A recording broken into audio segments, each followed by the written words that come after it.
আসসালামু আলাইকুম ওয়ারাহমাতুল্লাহি ওয়াবারাকাতুহু। ভাই ও বোনেরা, আজ আমি যে গল্পটা তোমাদের বলবো ওটা কোনো সাধারণ গল্প নয়।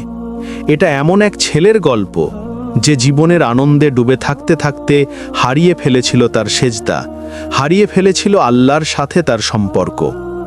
কিন্তু একদিন এক মুহূর্তে একটা অশ্রু, একটা মাত্র চোখের পানি তার পুরো জীবনটা বদলে দিয়েছিল। কারণ মনে রেখো, চোখের পানি অনেক মূল্যবান। এটা শুধু কষ্টের নয়, এটা হতে পারে জান্নাতের টিকিটও। চলো আজ আমরা শুনব সেই গল্প যেটা শুনলে তোমার হৃদয়ও ক্ষেপে উঠবে, আর হয়তো তোমার চোখ থেকেও একটা অশ্রু গড়িয়ে পড়বে। রাত তখন গভীর, গ্রামের চারপাশ নিস্তব্ধ, শুধু দূরে মসজিদের মাইকে ভেসে আসে আসসালাতু খায়রুম মিনান নাওম। কিন্তু রাইহান তখনও জেগে আছে।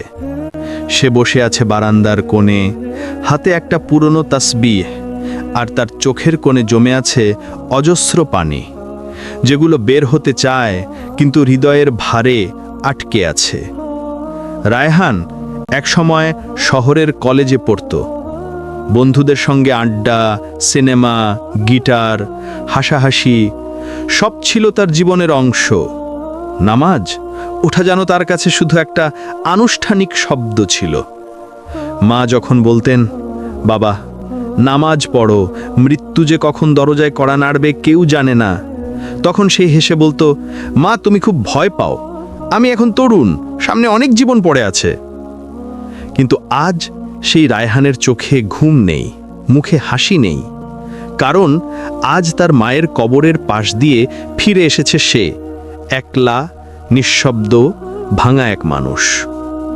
মাত্র 1 মাস আগে সবকিছু বদলে গিয়েছিল। মা হঠাৎ অসুস্থ হয়ে পড়লেন।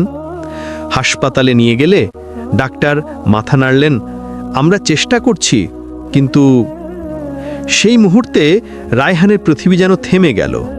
সে প্রথমবার বুঝল জীবনের সবচেয়ে প্রিয় মানুষটাকে হারানোর ভয় কেমন। মা তখন হাসি মুখে বলেছিলেন, বাবা আমি চলে গেলে দুঃখ পেও না, শুধু একটিই কথা মনে রাখিস, যেদিন তুই একা হয়ে যাবি সেদিন সেজদায় পড়ে আল্লাহকে ডাকিস।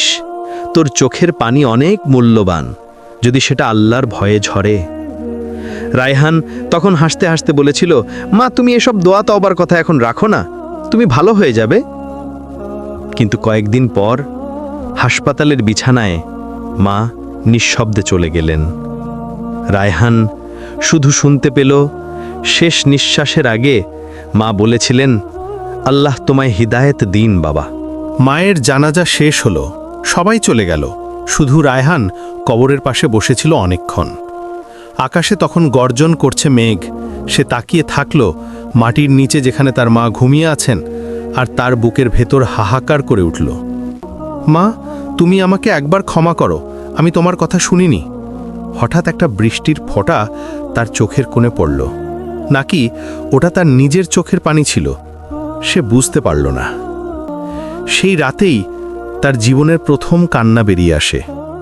এমন কান্না যেখানে ছিল না কোনো অহংকার, ছিল না কোনো দুনিয়ার চিন্তা, ছিল শুধু একটিই কথা, হে আল্লাহ আমি ফিরে আসতে চাই।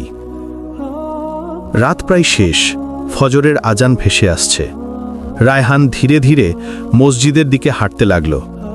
পায়ে জুতো নেই, চুল এলোমেলো, মুখে অশ্রুর দাগ। মসজিদের দরজার সামনে সে দাঁড়িয়ে এসে থেমে গেল। ভিতরে তাকিয়ে দেখল কয়েকজন বৃদ্ধ নামাজ পড়ছে, আলো জ্বলছে সাদা, শান্ত এক পরিবেশে। তার ভিতরের শয়তান বলল, তুই এত পাপী, এখন মসজিদে যাবি? আল্লাহ কি তোকে দেখবেন? রায়হান মাটিতে বসে পড়ল। মনে পড়ল মায়ের কথা, আল্লাহর দরজা কখনো বন্ধ হয় না। সে গভীর শ্বাস নিয়ে ভিতরে ঢুকল। ইমাম সাহেব তখন কিয়ামুল লাইল পড়ছিলেন। রায়হান পেছনে গিয়ে দাঁড়ালো, হাত তুলল, আল্লাহু আকবার। তার চোখ বেয়ে ঝরছে অশ্রু, বুক কাঁপছে। সেজদায় মাথা রাখতেই মনে হলো পৃথিবীর সমস্ত ভার যেন নেমে গেছে। সে কাঁদছে, বারবার বলছে, হে আল্লাহ আমি পাপী, কিন্তু আমি ফিরতে চাই, আমাকে ক্ষমা করো।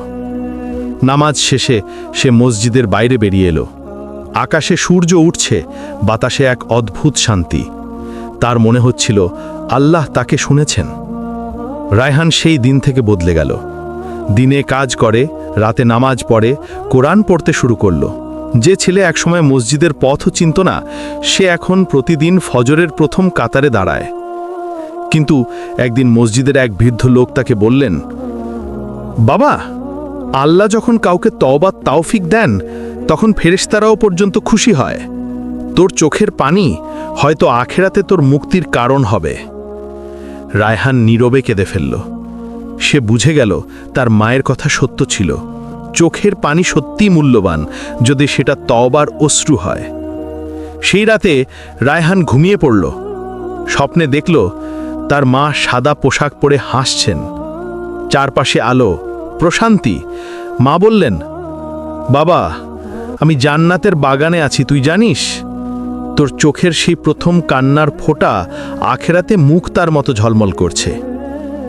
রায়হান কেঁদে ফেলল, বলল, মা, আমি তোমাকে হারিয়ে বুঝেছি আল্লাহ কত দয়ালু। মা হাত বাড়িয়ে বললেন, বাবা, তুই কখনো কান্না থামাস না যদি সেটা আল্লাহর জন্য হয়। স্বপ্নটা শেষ হয়ে গেল, কিন্তু সেই কথাগুলো তার হৃদয়ে গেঁথে রইল চিরদিনের জন্য। যে চোখ আল্লাহর ভয়ে অশ্রু ঝরে, সেই চোখকে আল্লাহ জাহান্নামের আগুনে পোড়াবেন না। রাসূলুল্লাহ, CFM